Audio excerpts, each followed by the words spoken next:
For today's vlog, pumunta nga kami dito sa may Walter Mart Giginto para nga bumili ng pangregalo sa aking kapatid. Dito na nga rin pala kami bumili ng kanyang cake para nga sa kanyang birthday celebration at ito nga hindi niya alam. Nag-aya nga kasi siya na kumain nga daw kami sa labas dahil birthday nga niya at natatawa pa nga ako dahil baka naman daw may pa-cake pa ako sa kanya. Biniro ko nga siya, sabi ko malaki na siya para mag-cake pa. Charis. Pagkatapos naman yan ay dito na nga kami dumiretso, walang iba kundi sa Bessy's Bistro and Cafe at dito nga namin naisipan na i-celebrate ang kanyang birthday. Pagkarating nga namin dito, naabutan na nga namin ang iba pa naming kasama at eto nakaayos na nga rin ang aming table. Habang inaantay nga naming maluto ang aming mga orders, may binigay nga na complimentary nachos ang Bessy's Bistro and Cafe para nga hindi kami masyadong mainip. Halos kompleto na nga rin kami dito, birthday celebrant na lang talaga ang kulang. Nakahanda na nga rin pala ang mga pagkain at eto nga ang aming mga in-order. Hindi ko na iisa-isahin, alam niyo naman kung ano ang tawag sa mga yan. Anyway, eto rin ang maganda dito sa Bessy's Bistro and Cafe kapag dito kayo nagpabook ng inyong mga special gatherings. Pwede kayong magpa-advance order para hindi masyadong matagal ang inyong pag-aantay. Sa dami nga namin, halos nasakop na nga namin ang lahat ng table dito. Eto din ang isa pa sa kinagandahan kapag dito kayo nag-celebrate dahil para na rin kayong may privacy dahil kayo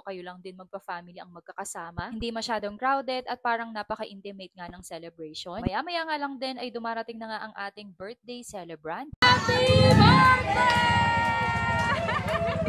Siya nga pala ang aming pang-apat na kapatid na nagse-celebrate ng kanyang 31st birthday. Siya din ang aming bangkero dahil siya nga ang taya ngayong araw. Happy birthday to you!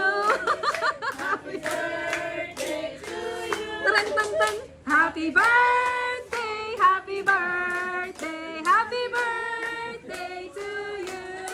Inabot ko na nga rin sa kanya itong aming simple birthday gift. Alam ko hindi yan nag-e-expect pero syempre iba pa rin talaga yung kapag nakaka-receive ka ng regalo. Grabe, napakasarap talaga sa feeling na halos makompleto nga kaming buong pamilya dito. Ito rin kasi talaga yung gusto ng kapatid ko, yung sama-sama kami. Mabuti na nga lang din at yung mga iba ko pang kapatid walang pasok at yung isa naman maagang nauwi. Minsan kasi kapag ka nagkakaroon kami ng mga simpleng kainan hindi talaga kami nakokompleto at yung iba nga hindi maka-absent dahil may trabaho. Kaya ngayon na halos makompleto kami ang sarap-sarap talaga sa pakiramdam. Pero syempre, para mas espesyal, eto nga at may pa-cake tayo para sa kanya. Kitang-kita nyo nga ang saya ng kapatid ko sa simpleng cake lang. Akala kasi talaga niya hindi ko siya bibilan, hindi niya alam, nagpaplano na kami talagang bumili ng cake para sa kanya. Ang tagal nga ng kanyang pag-wish, siguro hinihiling nito double layer cake naman sa susunod. Charis.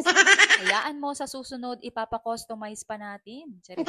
Ang wish ko lang din naman para sa'yo good health at sana marami pang blessings ang dumating sa ating pamilya. Nagpatuloy na nga ang lahat sa pagkain at kita ko naman na nag-e-enjoy silang lahat. Subukan na kasi ang mga pagkain dito kaya sure ako na magugustuhan din to ng buong family. Eto nga at nagkakataguan pa nga ng Shanghai. Diyos me. At dahil may happy hour nga rin dito sa Bessy's na 5 plus 1, 499, may free na nga yung pulutan. Kaya ayan naman at umorder na nga ang ating boss. Hindi rin naman kami nagtagal at 2 buckets nga lang din ang in-order dahil uuwi pa nga kami at magdadrive ang mga yan. Siyempre iba pa rin yung maingat tayo kaya drink moderately. Naging special nga ang birthday celebration ng kapatid ko at alam ko para sa kanya sobrang meaningful nito. Simple man pero ang mahalaga sama-sama kayong kumakain at nagsasaya. And again, maraming salamat sa aking kapatid at salamat sa treat. Happy birthday!